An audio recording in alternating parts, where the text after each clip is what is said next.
믿음의 두마동교회 성도 여러분, 안녕하세요. 오늘도 하나님의 말씀으로 여는 이 아침, 주님의 크신 은혜가 성도님들과 함께 하시게 되시기를 간절히 바랍니다.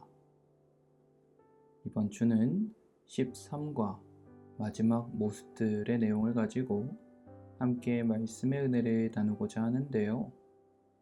마지막 때의 사건을 이해하는 데 도움이 되는 기록인 니느웨를 향한 요나의 사명, 바벨론의 멸망, 하나님의 백성을 해방시킨 메데 페르시아 왕 고레스의 등장 등 과거로부터 지금까지의 모든 세대를 위한, 특별히 그 가운데서도 그리스도께서 돌아오시기 직전 세대인 우리에게 더 특별한 여러 역사적인 기록들을 살펴보면서 오늘날 우리에게 주어진 현대 진리를 더 잘 이해하는 데 도움을 받고자 합니다.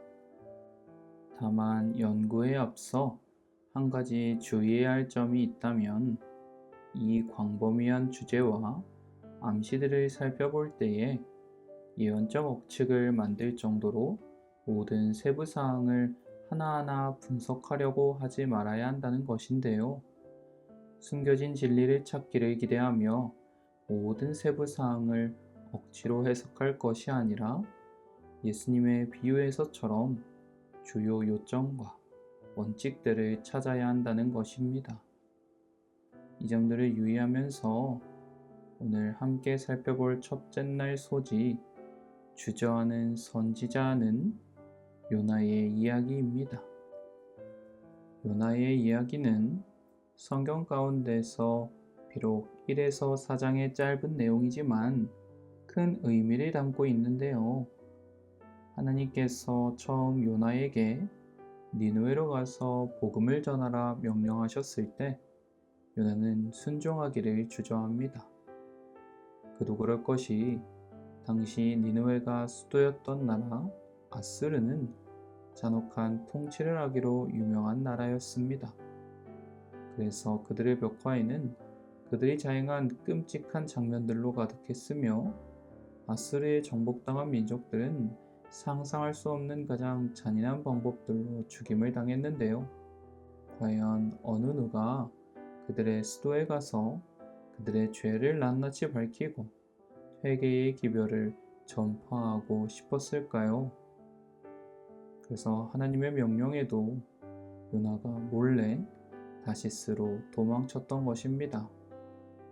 하지만 하나님께서는 이런 요나의 계획을 다 아셨고 결국 그가 탄 배는 폭풍우를 만나게 됩니다. 배에 타고 있던 많은 사람들은 이 유물을 폭풍에 죽을 힘을 다해 버티기 시작합니다. 그러다 제비를 뽑아 이 폭풍의 원인이 요나란 사실을 알게 되었고, 그가 누구인지 질문합니다.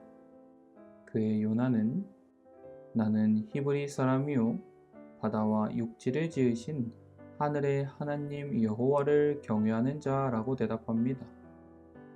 그런데 이러한 표현은 요한계시록에 나타나는 첫째 천사의 기별과 매우 비슷한 표현으로 여기서 요나가 주님을 바다와 육지를 지으신 창조주 하나님이심을 가리키고 있음을 보게 되는데요. 즉, 이것은 마지막 때의 남은 무리의 운동을 예고하는 듯한 중요한 장면으로서 요나의 고백이 오늘 우리가 그분을 경배해야 하는 이유의 기초이며 우리가 전할 복음의 핵심이라는 것입니다. 그러므로 오늘 우리는 요나의 고백과 같이 주저되고 두려우며 우리를 향한 세상의 억압과 압제 가운데서도 이 영적 바벨론 세상에 창조주 하나님을 향한 경배와 온전한 예배가 회복될 수 있도록 기별을 전해야 할 책임이 있다는 것을 기억해야 합니다. 적대적인 반응들이 터져나오고 우리를 매도하고 부정적인 시선으로 바라볼 것입니다. 하지만 그럴 때일수록 우리는 어떻게 해야 할까요? 바로 예수님을 바라보아야 합니다.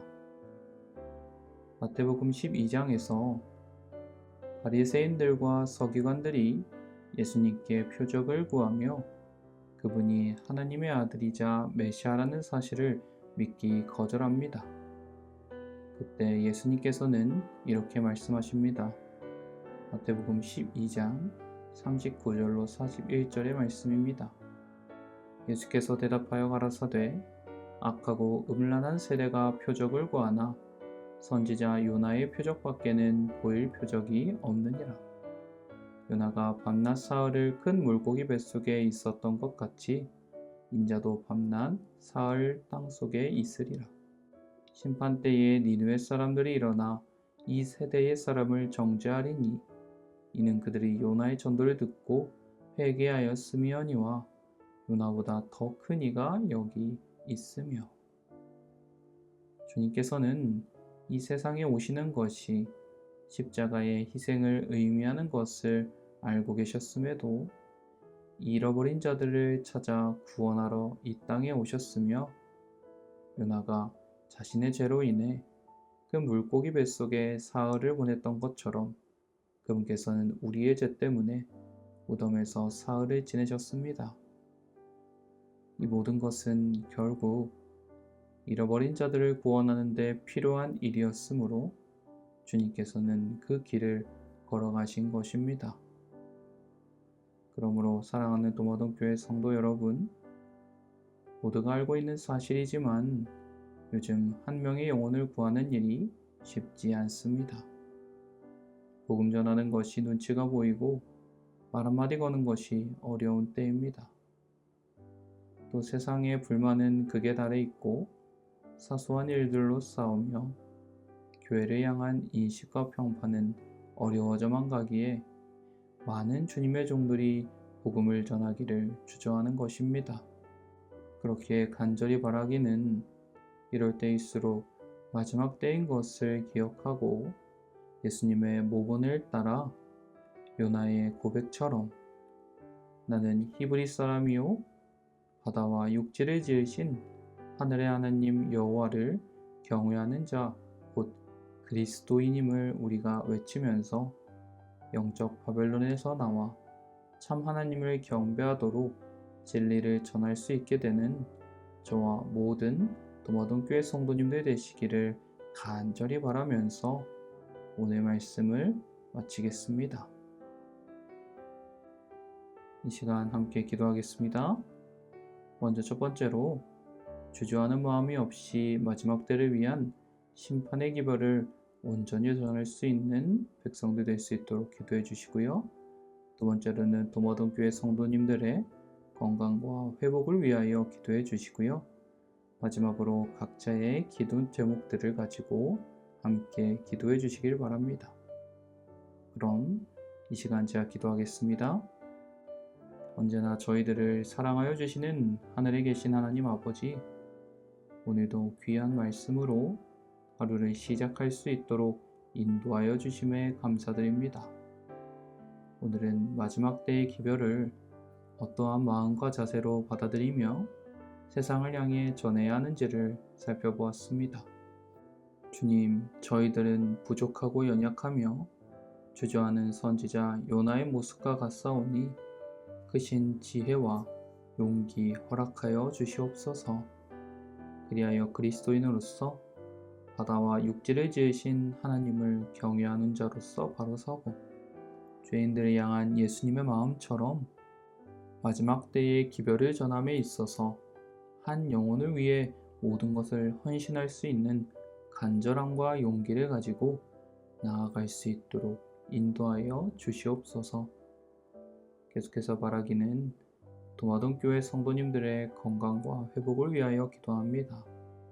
주님, 당신의 치유의 손길이 필요한 이 귀한 영혼들을 기억하여 주셔서 세상의 죄와 슬픔 가운데 약하여진 그런 육신과 마음을 주님의 의의 손길로 어루만져 주사 회복시켜 주시고 다시 주님 앞에 나올 수 있도록 함께하여 주시옵소서. 마지막으로 간구하옵기는 주 앞에 무릎 꿇은 많은 주님의 자녀들이 기도가 있습니다. 주님 기억하여 주셔서 그들의 간절한 간구에 귀 기울이시며 주님의 뜻 안에서 이루어질 수 있도록 함께하여 주시옵소서. 그래서 주님 살아계심을 경험하고 더욱 주님 의지하며 그 뜻에 따라 살아가는 백성들 되게 하여 주시옵소서. 오늘도 주님의 귀한 은혜 가운데 복되고 평안한 하루 보낼 수 있도록 인도하여 주시옵기만을 간절히 원하고 바라오며 사랑이 많으신 예수님의 이름으로 기도드립니다.